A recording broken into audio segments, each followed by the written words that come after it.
Welcome to news alerts. Delhi కేంద్రంగా పనిచేస్తున్న తెలుగు జర్నలిస్టులు న్యూఢిల్లీలో పర్యటనలో ఉన్న ముఖ్యమంత్రి రేవంత్ రెడ్డిని కలిశారు. జర్నలిస్టుల సంక్షేమం కోసం తెలంగాణ రాష్ట్ర ప్రభుత్వం చేపట్టిన చర్యలను గాను ఢిల్లీ జర్నలిస్టు బృందం ఈ సందర్భంగా సీఎం రేవంత్ రెడ్డికి కృతజ్ఞతలు తెలిపారు. సీఎంతో జరిగిన ఆత్మీయ సమావేశంలో పాత్రికేయుల ఇండ్లు, హెల్త్ కార్డ్స్, అక్రిడేషన్ల గురించి చర్చించారు. ముఖ్యంగా మీడియా అకాడమీకి 10 కోట్లు ప్రకటించినందుకు జర్నలిస్టుల ప్రతినిధి బృందం హర్షం వ్యక్తం చేసింది. జర్నలిస్టుల సంక్షేమం కోసం తెలంగాణ ప్రభుత్వం కట్టుబడి ఉందని సీఎం పునరుద్ఘాటించారు. జర్నలిస్టుల సంక్షేమం, భద్రత కోసం తగిన చర్యలు తీసుకుంటామని ముఖ్యమంత్రి హామీ ఇచ్చారు. వ్యవస్థలో జర్నలిస్టులు కీలకమని, బాధ్యతాయుతమైన రిపోర్టింగ్ కు తమ సహకారం ఎప్పుడూ ఉంటుందని ముఖ్యమంత్రి స్పష్టం చేశారు.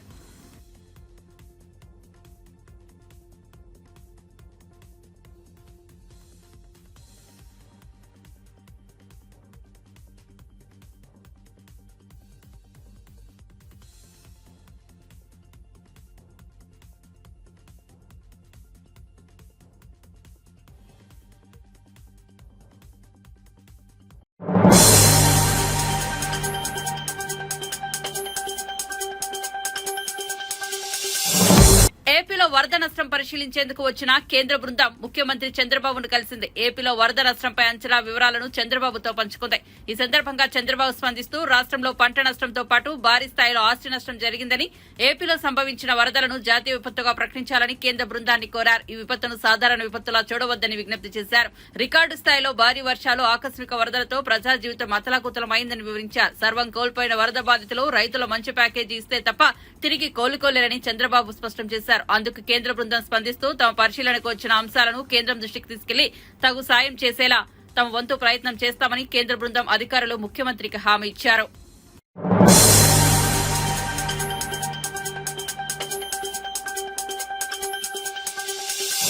బీఆర్ఎస్ ఎమ్మెల్యే కౌశిక్ రెడ్డి, అరకిపూడి గాంధీ మధ్య మొదలైన సవాళ్ల పర్వం తీవ్ర ఉద్రిక్తతకు కారణమైంది. చివరికి అరెస్టులకు దారితీసింది. తాజాగా ఈ విషయంపై స్పందించిన గాంధీ తనను ఆంధ్రావాడిగా పేర్కొన్న కౌశిక్ రెడ్డి వ్యాఖ్యలపై గాంధీ తీవ్ర ఆగ్రహం వ్యక్తం చేశారు. కౌశిక్ రెడ్డి వ్యాఖ్యలకు బీఆర్ఎస్ కనుక బాధ్యత వహిస్తే బహిరంగంగా క్షమాపణ చెప్పడంతో పాటు పార్టీ నుంచి ఆయనను సస్పెండ్ చేయాలని గాంధీ డిమాండ్ చేశారు. కౌశిక్ రెడ్డి ఆహ్వానిస్తేనే తాను ఆయన ఇంటికి వెళ్లాలని తెలిపారు. అక్కడ తన అనుచరులపై బీఆర్ఎస్ కార్యకర్తలు రాళ్లతో దాడి చేశారని, కౌశిక్ రెడ్డి వారి స్వయంగా పైనుండి పూల కుండీలు విసిరారని గాంధీ ఆరోపించారు. సందర్భం పూల కుండీలు విసిరినటువంటి సందర్భం అయినప్పటికీ కూడా సహించాం. పోలీసులు అరెస్ట్ చేసి ఆహ్వానిస్తే వెళ్ళినా, నా కాన్స్టిట్యున్సీలో ఒక కాలనీకి నేను వెళ్ళినా నన్ను సుమారుగా చూశారు మీరు, 5 గంటల పాటు అరెస్ట్ చేశారు. బెయిల్ మీద 41 నోటీస్ తీసుకొని మేము వస్తాం. మేము కూడా కంప్లైంట్ ఇచ్చాం, జరిగినట్టుగా. తరువాత ప్రాంతీయ విభేదాలు, ఆంధ్రావాడు, ఆంధ్ర తెలంగాణ విభేదాలు తీసుకొచ్చి ప్రాంతీయ విభేదాలు రెచ్చగొట్టినటువంటి తీరు పార్టీ ఆ విధంగా మాట్లాడినందుకు ఆ శాసనసభ్యుడిని నిర్దాక్షిణ్యంగా సస్పెండ్ చేయాలి. లేని పక్షంలో దీన్ని ప్రేరేపించి పార్టీ ప్రమేయం ఉందంటే పార్టీ బహిరంగంగా క్షమాపణ చెప్పాల్సిన అవసరం ఉంది.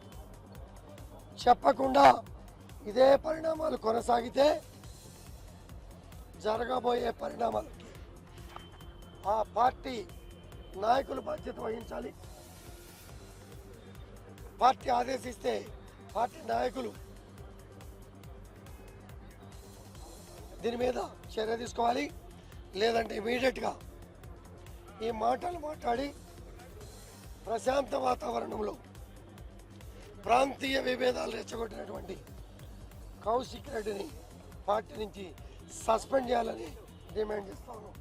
మీరు కూడా చూస్తూ ఉన్నారు, మమ్మల్ని దూషించడమే కాదు, మాట్లాడటమే కాదు, ప్రభుత్వంలో పనిచేస్తున్న అధికారులను కూడా చేసుకున్నటువంటి పరిస్థితి మీరే సోలింగులు పంపిస్తా ఉన్నారు. ఈ పరిస్థితిలో ఏం చేయాలో ప్రభుత్వ పరంగా అధికారులు ఏ రకంగా చర్య తీసుకోవాలి, పార్టీ పరంగా కేసీఆర్ గారు ఏ రకంగా చర్య తీసుకుంటారో వేచి చూస్తాం. 2 రోజులుగా జరుగుతున్నటువంటి పరిణామాలు. ఒక వీధి రౌడీలాగా నీ ఇంటికి వస్తున్నా, నీ ఇంటి మీద జెండా ఎగరేస్తా, రెచ్చగొట్టినటువంటి విధానం. న్యాయస్థానంలో స్పీకర్ గారి పరిధిలో జరుగుతున్నటువంటి వ్యవహారాన్ని అతనే లీడ్ తీసుకొని ఏ రకంగా మాట్లాడాడో మీరు విన్నారు. మీరే స్వయంగా ఉదయం ఆయన రాకపోతే నేను ఇంటికి వెళ్తా అనగానే మీరు ఆయనకు చెప్పారు, హారతి పట్టుకొని రెడీగా ఉన్నా, మీరు రండి అని చెప్పి ఆహ్వానించిన తీరు కూడా మీ అందరు కూడా విన్నారు. ఇంటికి వెళ్ళగానే ఇంటికి వెళ్ళే విధానంలో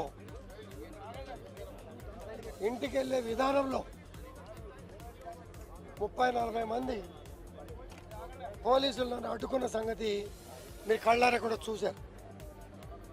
మా వాళ్ళు కొంతమంది ఇంటికి వెళ్ళారు. ఎమ్మెల్యే గారు వచ్చారు అని చెప్పడానికి ఇంటికి వెళ్ళారు. ఇంటికి వెళ్తే మా వాళ్ళ మీద రాళ్ల దాడి. స్వయాన ఆయన భార్య పైనుంచి కిందకి కుండీలు విసిరినటువంటి సందర్భం, పూల కుండీలు విసిరినటువంటి సందర్భం. అయినప్పటికీ కూడా సహించాం. పోలీసులు అరెస్ట్ చేసి ఆహ్వానిస్తే వెళ్ళినా, నా కాన్స్టిట్యున్సీలో ఒక కాలనీకి వెళ్ళినా నన్ను సుమారుగా చూశారు మీరు, 5 గంటల పాటు అరెస్ట్ చేశారు. బెయిల్ మీద 41 నోటీస్ తీసుకొని మేము వస్తాం. మేము కూడా కంప్లైంట్ ఇచ్చాం, జరిగినట్టుగా. తరువాత ప్రాంతీయ విభేదాలు, ఆంధ్ర తెలంగాణ విభేదాలు తీసుకొచ్చి ప్రాంతీయ విభేదాలు రెచ్చగొట్టినటువంటి తీరు, పార్టీ ఆ విధంగా మాట్లాడినందుకు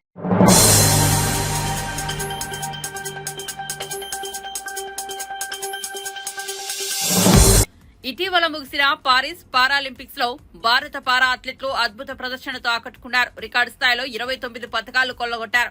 ఈ సందర్భంగా పారాలింపియన్లను అభినందించేందుకు ప్రధాని నరేంద్ర మోదీ తన నివాసంలో వారిని కలిశారు. ఈ భేటీ తాలూకు వీడియోను క్రీడా మంత్రిత్వ శాఖ షేర్ చేసింది. పతక విజేతలను కలిసి ప్రధాని అభినందించడం వీడియోలో చూడవచ్చు. ఈ ప్రత్యేక కార్యక్రమంలో క్రీడా శాఖ మంత్రి Mansukh Mandaviya, Paralympic committee of India head Devendra Jhajharia కూడా పాల్గొన్నారు. ఈ సందర్భంగా ఓ ఆసక్తికర సన్నివేశం చోటు చేసుకుంది.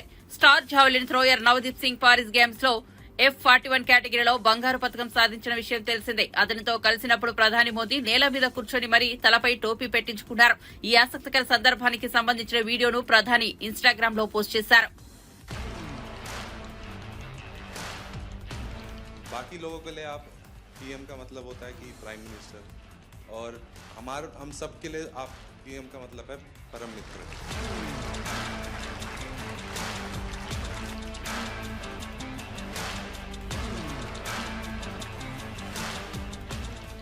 शीतल की सिग्नेचर मिल जाएगी आज मुझे। जाने से पहले आप जब सबसे बात करते हो और फिर आने के बाद सबसे मिलते हैं, आई थिंक सारे मेडलिस्ट, सारे एथलीट यही सोचते हैं कि हमें यही मौका मिले। सर, लोग पैरा को अभी तक अपनाए नहीं जिस तरह आपने अपनाया है। मैं बहुत लोग को बोलता है हमारा ब्रांड एम्बेसडर कौन है, हमारा मोदी जी हमारा ब्रांड एम्बेसडर।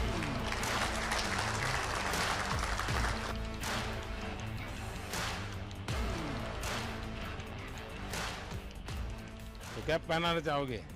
तो मैं यहाँ बैठता हूँ, तुम पहनाओ। तुम मुझसे बड़े हो, दिखाई दे। इस बार जिनकी रील सबसे ज्यादा पॉपुलर हुई, वहां तो तुमने दिन निकाल दिए। अब घर में क्या होगा तेरा? है सिमरन? सर, ये जितना अच्छा बन के दिखा रहा है इतना है नहीं। कभी ना कभी ऐसे प्रेशर आता रहता है कि आपको परफॉर्म करना है। जब आप बोलते हो कि आप जाओ बस खेलो, हाँ जीत हार तो लगी रहती है, पर नीचे वाले ये सब ऐसे लगते हैं अरे देख लेंगे। जब टोक्यो में गोल्ड लेके आए तो आपने प्रॉमिस लिया था कि ऐसे ऐसे 2 गोल्ड और चाहिए मेरे को, तो ये दूसरा सर आपके लिए।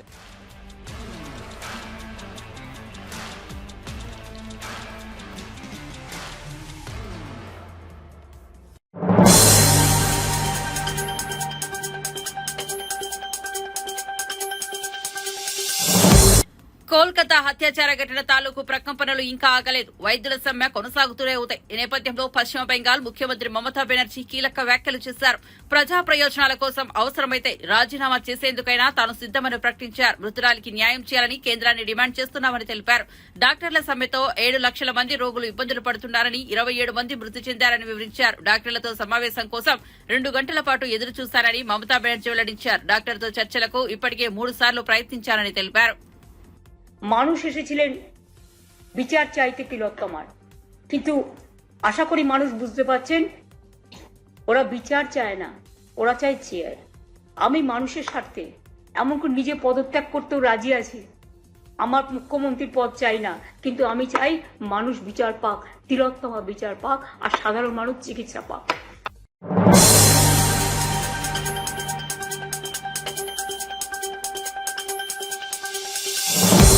తెలంగాణ ఇరిగేషన్ మంత్రి ఉత్తమ్ కుమార్ రెడ్డి, ఆయన భార్య ఎమ్మెల్యే పద్మావతి అమరావతి వెళ్లి ఆంధ్రప్రదేశ్ ముఖ్యమంత్రి చంద్రబాబు నాయుడుతో భేటీ అయ్యారు. అది మర్యాదపూర్వక సమావేశం మాత్రమేనని, 4వసారి ఏపీ మంత్రిగా బాధ్యతలు చేపట్టినందుకు అభినందనలు తెలిపామని మంత్రి ఉత్తమ్ ఓ ప్రకటనలో తెలిపారు. వీరిద్దరి మధ్య భేటీ సందర్భంగా ఇరు రాష్ట్రాల రాజకీయ అంశాలు చర్చకు వచ్చినట్టు తెలుస్తోంది. ఇటీవల కురిసిన వర్షాలు, వరదలతో తెలుగు రాష్ట్రాలకు జరిగిన నష్టాన్ని కూడా చర్చించుకున్నట్లు తెలిసిందే.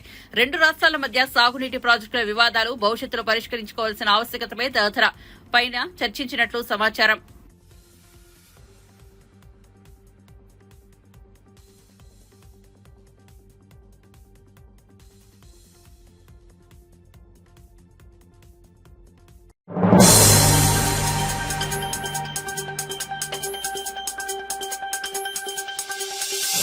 ఈ పేరు ఏంది, 4 ఏళ్ల తర్వాత మళ్లీ వస్తాం చూసుకుందాం ఇది అన్నది ఎవరో చోటామోటా నేత కాదు.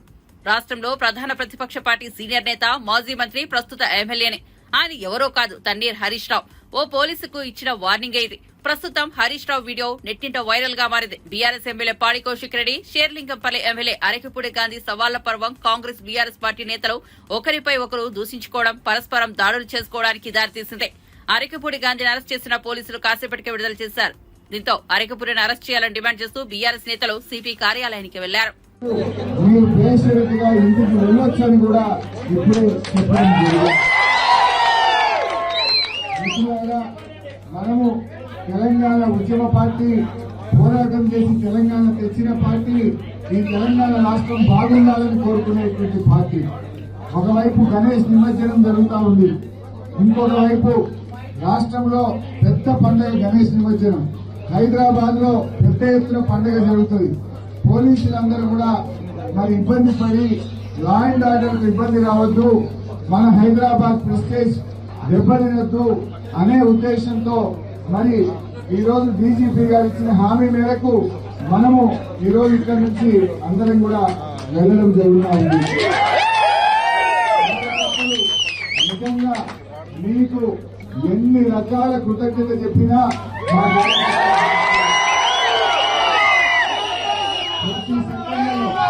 కొద్ది నిమిషాల్లోనే మమ్మల్ని అరెస్ట్ చేసి ఇటువైపు తెస్తున్నారని తెలవగానే మీకు మీరు ప్రాణాలకు తెగించి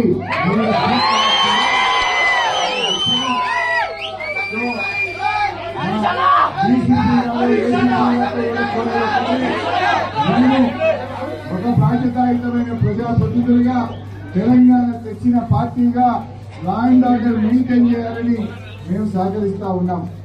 గణేష్ పండుగ దృష్టిలో పెట్టుకొని మేము సహకరిస్తా ఉన్నాం. ఖమ్మంలో మన ఎమ్మెల్యేల మీద జరిగిన దాడి మీద కూడా తప్పకుండా తగిన చర్యలు తీసుకుంటామని కూడా చెప్పారు.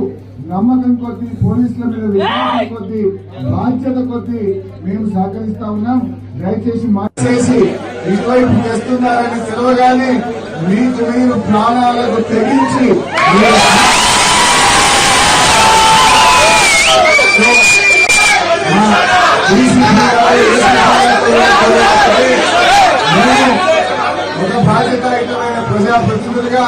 తెలంగాణ తెచ్చిన పార్టీగా లా అండ్ ఆర్డర్ మెయింటైన్ చేయాలని మేము సహకరిస్తా ఉన్నాం.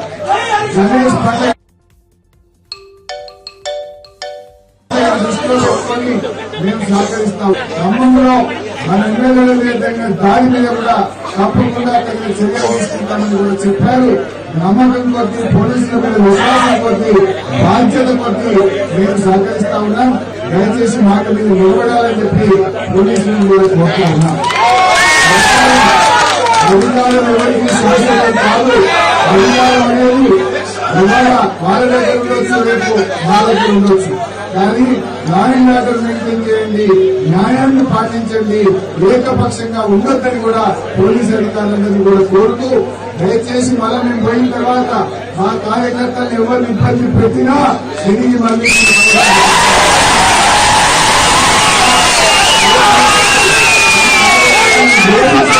మా కార్యకర్తలను ఇబ్బంది పెడితే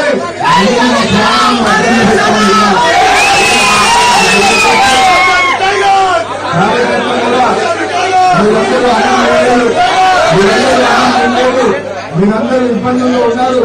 మన లక్ష్యం రైతుల రుణమాఫీ కావాలి. మన లక్ష్యం పేదలకు ఆసరా పెన్షన్ రావాలి. మన లక్ష్యం మహిళలకు 2500 రావాలి. రైతు బంధు డబ్బులు రావాలి. దాని మీద పోరాడదాం. దాని మీద ప్రభుత్వం మీద గట్టిగా పోరాడి ప్రజలకు మేలు జరిగే విధంగా చేద్దాం. దయచేసి అందరూ కూడా సమానంగా నీటి ఇళ్లకు వెళ్ళాలి. డీసీ గారిని, పోలీసులకు కూడా మనవి, జిల్లాలో కూడా మా కార్యకర్తల్ని బయలుదేరు చేస్తున్నారట. అలాంటి పిచ్చి ప్రయత్నాలు మారండి. మాది బాధ్యత పార్టీ.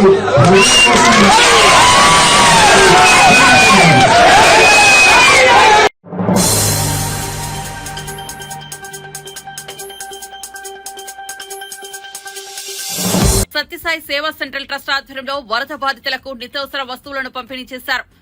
7,000 మందికి బియ్యం, కందిపప్పు, పంచదార, ఇతర వస్తువులను అందజేశారు. ఈ నేపథ్యంలో ఎంపీ కేసినేని శివనాథ్ చిన్ని, ఎమ్మెల్యే బోండా ఉమా సత్యసాయి ట్రస్ట్ రత్నాకర్ ట్రాక్టర్లను ప్రారంభించారు. ఈ సందర్భంగా కేసినేని చిన్ని మాట్లాడుతూ ప్రభుత్వం తరపున అనేక కార్యక్రమాలు చేశామన్నారు. అనేక స్వచ్ఛంద సంస్థలు బాధితులకు అండగా నిలిచాయన్నారు. సత్యసాయి సేవా సంస్థలో నిత్యావసర సరుకులు పంపిణీ చేయడం సంతోషంగా ఉందన్నారు. ప్రభుత్వం తరపున వారికి ధన్యవాదాలు తెలిపారు. మొదటి రోజు నుంచే ఫుడ్ పంపిణీని ప్రారంభిస్తున్నట్లు కేసినేని చిన్ని వెల్లడించారు. ఇవాళ మహిళలు లోపలికి కూడా బురదలో ఉన్నా కూడా ఇతను రానివ్వకుండా చేశారు. కొత్త డ్రామా మొదలుపెట్టాడు. నేను భారీ విరాళం ఇస్తానన్నాడు. ఏంటో అందరూ అత్యంత ఖరీదైన ముఖ్యమంత్రి భారీగా విరాళం వస్తుంది అనుకుంటే 1 కోటి రూపాయలు అని వచ్చేసాడు. ఆ 1 కోటి రూపాయలు కూడా ఎక్కడికి పోయినాయో తెలియదు. ఒక కమిటీ వేస్తాడంట. అంటే రైతులు బాధల్లో ఉన్నప్పుడు, లేకపోతే ఎవరైనా ప్రజల బాధల్లో ఉన్నప్పుడు ఇస్తారు. వానికి ఒక కమిటీ వేసి ఈ 1 కోటి రూపాయలు కూడా ఎవరికి ఇస్తారో చెప్తారంట. అసలు ఒక్క మంచి నీళ్ళ బాటిల్ కూడా ఇవ్వలేని వ్యక్తి, రాష్ట్రం ఇన్ని బాధల్లో ఉంటే బెంగళూరును జైల్లోకి తిరిగే వ్యక్తి, ఒక్కరోజు కూడా ఎవరిని పరామర్శించడానికి కూడా రాని వ్యక్తి. ఇటువంటి వ్యక్తి ఎందుకు 11 సీట్లు కూడా ఇచ్చామని వాళ్ళ రాష్ట్ర ప్రజలు బాధపడే పరిస్థితి ఉంది. ఇవాళ ఇతను చేసే రాజకీయం చూసి రాష్ట్ర ప్రజలు ఒకటే అనుకుంటున్నారు. నెక్స్ట్ ఎలక్షన్స్లో ఒక్క సీటు కూడా అకౌంట్ ఓపెన్ చేయలేరు. ఒకటే గుర్తుంచుకోండి, గత 11 రోజుల నుంచి తెలుగుదేశం నాయకులు అవనండే, కార్యకర్తలు అవనండే, జనసేన నాయకులు అవనండే, కార్యకర్తలు అవనండే, భారతీయ జనతా పార్టీ అవనండే, అధికారులు అవనండే, రాష్ట్ర మంత్రులు అవనండే, ముఖ్యమంత్రి గారు అవనండే, ప్రతి ఒక్కళ్ళు ఇవాళ కష్టపడి రోడ్ల మీద ఉంటే మళ్ళీ కొత్తగా డ్రామాలు మొదలుపెట్టాడు. ఈ డ్రామా ఆర్టిస్ట్ జీవితమే ఒక అబద్ధం కాబట్టి ఈ డ్రామా ఆర్టిస్ట్ ఎప్పుడు కూడా ఈ డ్రామాలు ఉంటూనే ఉంటాయి. అందుకే ప్రజలు బుద్ధి చెప్పారు. ఇంకా బుద్ధి రాలేదు. ఈ జీవితంలో బుద్ధి రాదు కాబట్టి ఇతని పార్టీ అనేది వచ్చే ఎలక్షన్ కనుమరుగవడం ఖాయం.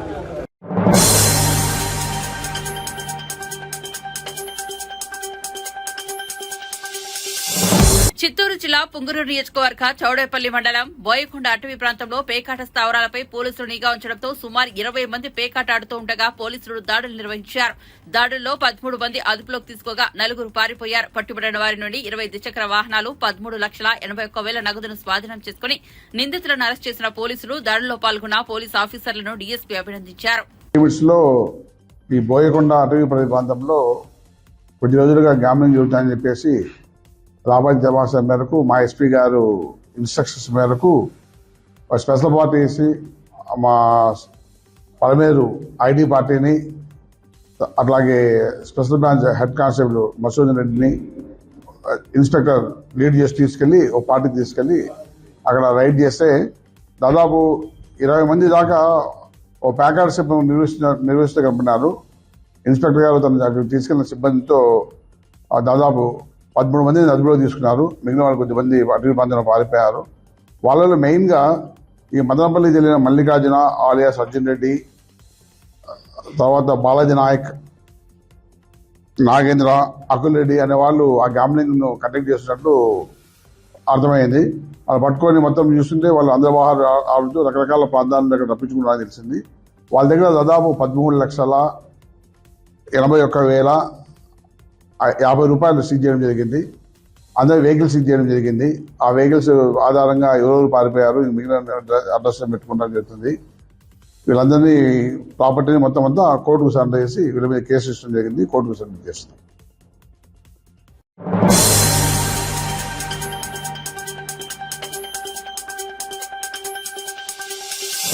యానాంలో రాజీవ్ గాంధీ బీచ్ వద్ద అద్భుత దృశ్యం ఆవిష్కృతమైంది. సంధ్యాకాల సమయంలో ఓ వైపు గోదావరి పరుగులు పెడుతుంటే ఆకాశం తిలకమద్దినట్లుగా ఎరుపు రంగులోకి మారింది. ఈ దృశ్యం ప్రకృతి ప్రేమికులను కట్టిపడేసింది. గోదావరి ప్రవాహం వీక్షించేందుకు వచ్చిన వారంతా ఆకాశంలో ఏర్పడిన రంగులను తమ సెల్ ఫోన్లలో బంధించారు.